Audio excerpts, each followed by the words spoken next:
Thank you. Thank y'all very much. Now, don't stand up.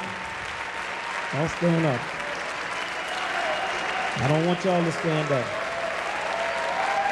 Don't stand up. Because you know a majority of y'all in this room is going to be mad. I want y'all to know when I finish talking, most of you all in here will be mad, but don't be mad at me. Be mad at all the other judges, because I voted for y'all.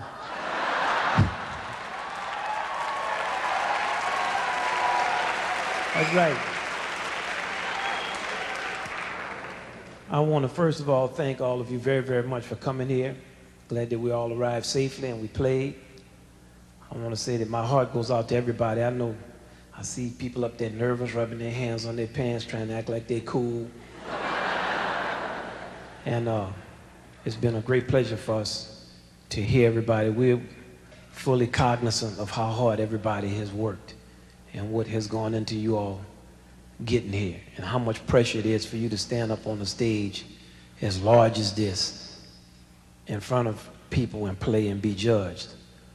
Each of us who are judging know what that feels like.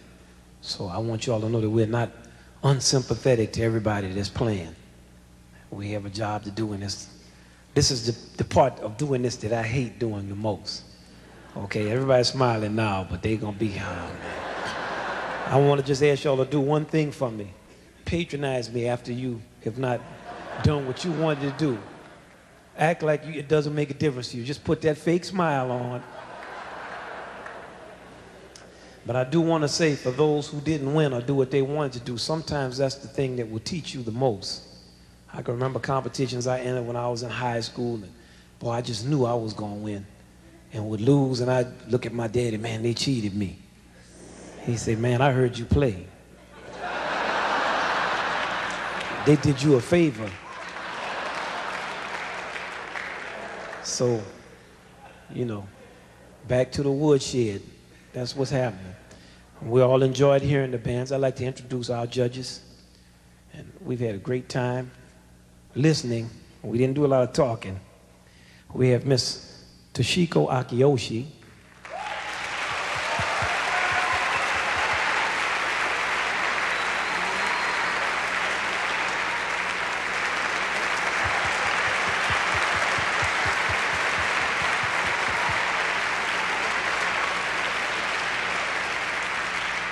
Paquito de Rivera.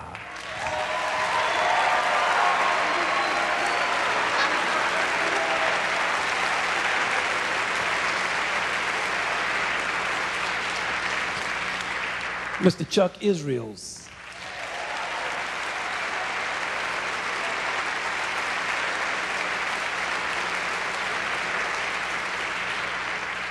Dr. Aaron Bell.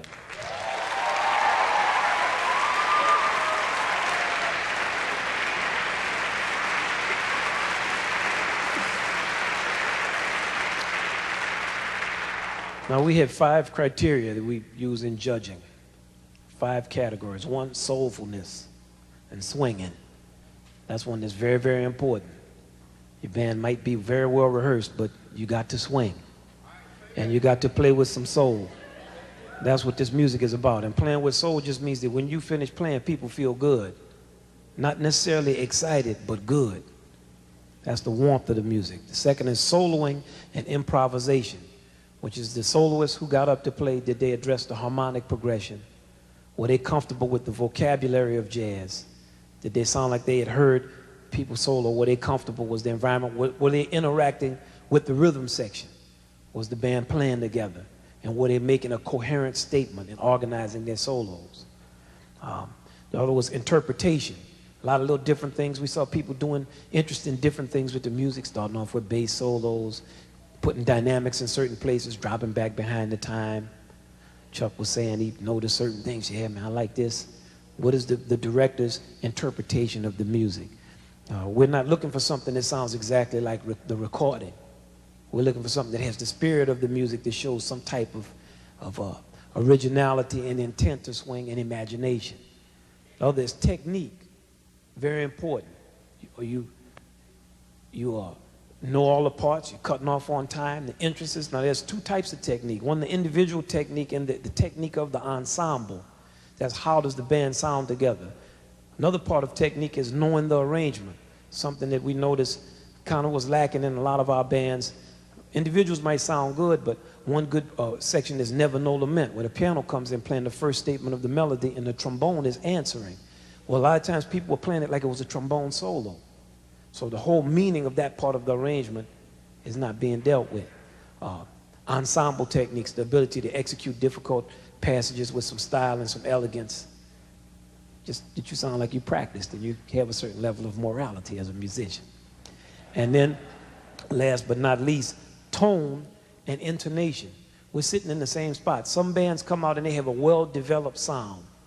We're playing these wind instruments. It's very important to get good posture and project your personality through your sound. Also, in our rhythm section, a lot of the sounds we're getting out of these basses and the balance of the drums, especially if concerned about the piano sounds. We got to really work on our tones on the jazz piano in general so that the pianists are projecting their sounds, not by banging or playing loud, just by getting a real warm sound, like the type of sound Ellington would get out the piano. It's important in a big band for the pianist to have a good sound. And intonation, we have a lot of good bands, but just that alto, lead alto, or somebody's playing a baritone solo, it's just really like a quarter tone out of tune. Not to make y'all mad. Just always with love. That's what we say. Hey, look, always with love. That's where it's all. It is. It's always with love. It's always with love, but it's got to be in tune, or at least close to being in tune. Sometimes I see people stand up and they play out of tune. They don't even start reaching for their thing and start, at least reach for it, even if you're not going to change it. Make it look like you're concerned about it. Now, we're not going to go on all day, but I do want to touch on what we have heard and what we're happy to hear. We're happy to hear the type of concern and care that has gone into the preparation of the music. We're happy to hear the number of kids that we have dealing with these acoustic basses. We're really, truly happy to hear. We had all these guitar players on the stage and not one of them started playing all loud and wild. We're so proud of the guitar players, we don't know what to do.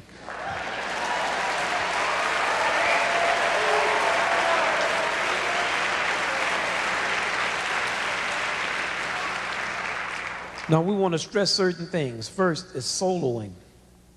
It's very important for us to act like Charlie Parker and Louis Armstrong and all of these great soloists that we had contributed this tremendous art to us, and that we are in that tradition and we know it. So I really want to hear more of our kids stand up more confidently and address the harmony. It's like Dizzy Gillespie used to tell me all the time, man, I heard you playing this song and you sound like you don't know the changes. Get on the piano. Get to a piano. You know you have a solo, learn the harmonies of the song. We have people playing blueses, and it's not so much that you're playing wrong notes, you can tell when you're listening that you're not aware of the turnarounds, you're not aware of the harmony. You might play with a lot of feeling. You might have your doo-dee, might have a nice little bounce and a look and a move and a good hairstyle, but you got to learn the harmony. It's very important to realize there's a craft to this. There is a craft to playing, and when you have a solo to play, take it upon yourself to listen to people who have played your instrument, who know how to solo, and make it your responsibility to get the chord changes together. There's one person, that's Justin up there making all that noise. Another thing is our rhythm sections. The rhythm section is like the offensive line. Well, you can be the greatest running back in the world, but if your line is sad, you are going to get hurt. All of our bands, the rhythm section is such an important part of the band. That is the heart and soul of the band. Now, a lot of the bands played launching pad, while our rhythm sections was just, they start getting in the middle of the tune. It was like they were taking a deep breath, like, here comes another soloist. The rhythm sections have got to continue to assert and reassert. The rhythm section is very difficult to keep that swing going and get a good balance. Where we were sitting a lot of times, the rhythm sections are out of balance. We're still having the problems with the bass and the piano, the integration of the rhythm section. And when you have soloists, it's very important for the rhythm section to take on a different function. Launching pad would be a good example because that's a big band, a small band arrangement inside of a big band. So when the big band is playing, you have a call and response between the big band and the 3 horns. But when the soloists start to play, you have a small band. And the difference between the small band and the big band is in the type of call and response. Before you started having small band type jazz, Max Roach and Charlie Parker, the call and response was all between the instruments. The trumpets play and the trombones answer, or the saxophones. Then all of a sudden, Max and Charlie Parker play a phrase, Max play something, piano comping. The call and response switches. The responsibilities change. A lot of times when we're playing launching pad, the rhythm section is still playing like they're playing in a big band. So when the small band is playing, we didn't have good call and responses. Now, once again, I'm harping on a lot of the negative things just to help us improve, but it's all with love. I told y'all already, we're proud of what everybody did, and we heard all the good things. For the band directors, when you get our sheets, we want to ask you that you don't read the sheets to your students just the way that it's written. Because, I mean, sometimes we're critiquing them. We don't have a chance to put our hand on them and say, well, you got a nice tone, son, but you rushing. So we just say they're rushing or they're doing this. We point out a lot of the bad things just so that we can give you a critique that will help you with the band. So maybe if you read the remarks to the band, you know, use your own judgment, because we never are trying to hurt anybody or be destructive, but we have to say things that we see that are critical of the band so that we can get to some type of improvement. We'd like to thank all of the band directors. You know, y'all thanked us a million times. I was telling somebody, I said, man, I wish they would stop thanking us. And Chuck said, man, let them thank y'all. So I was getting ready to say, go tell them not to thank us. He said, let them thank y'all. I said, yes, sir. So we appreciate you all thanking us. You know, and really, we want to do this for the bands, and we're trying to make it better. As always, the criticisms that you all have of what happened, please let us know. We don't take it personally. We improve on it every year. We have this way out here for the students and for this music, because in 25 or 30 years, we want to hear a whole nation of people swinging and being hip and reflecting the actual spirit and nature of this music. That's the only thing we're interested in. There you go.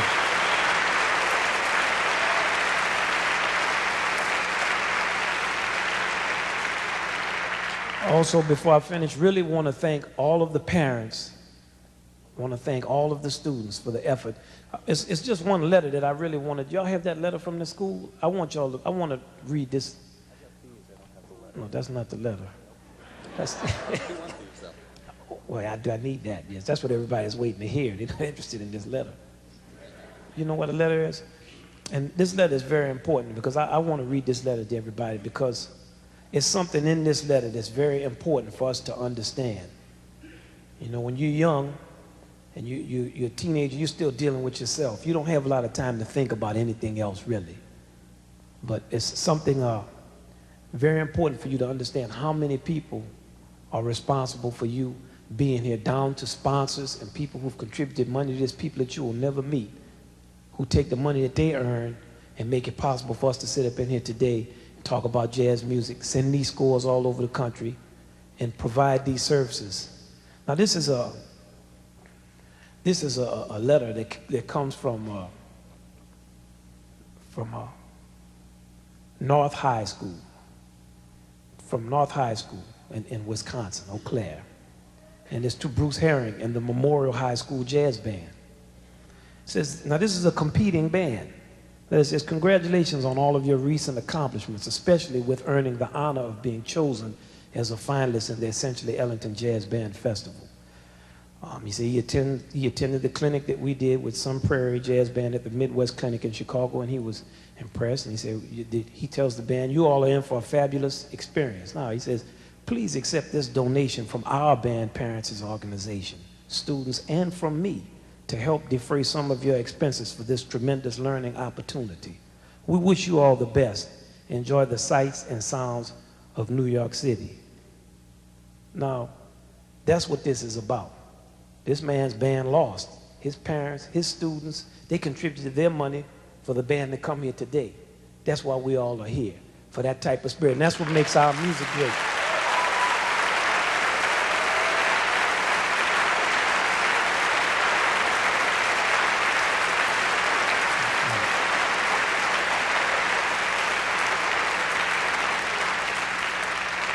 That's right, and that letter is from Mr. Howard Lehman. So, Mr. Lehman, I'm going to remember you. And when we write a book about this, you're going to definitely be in it.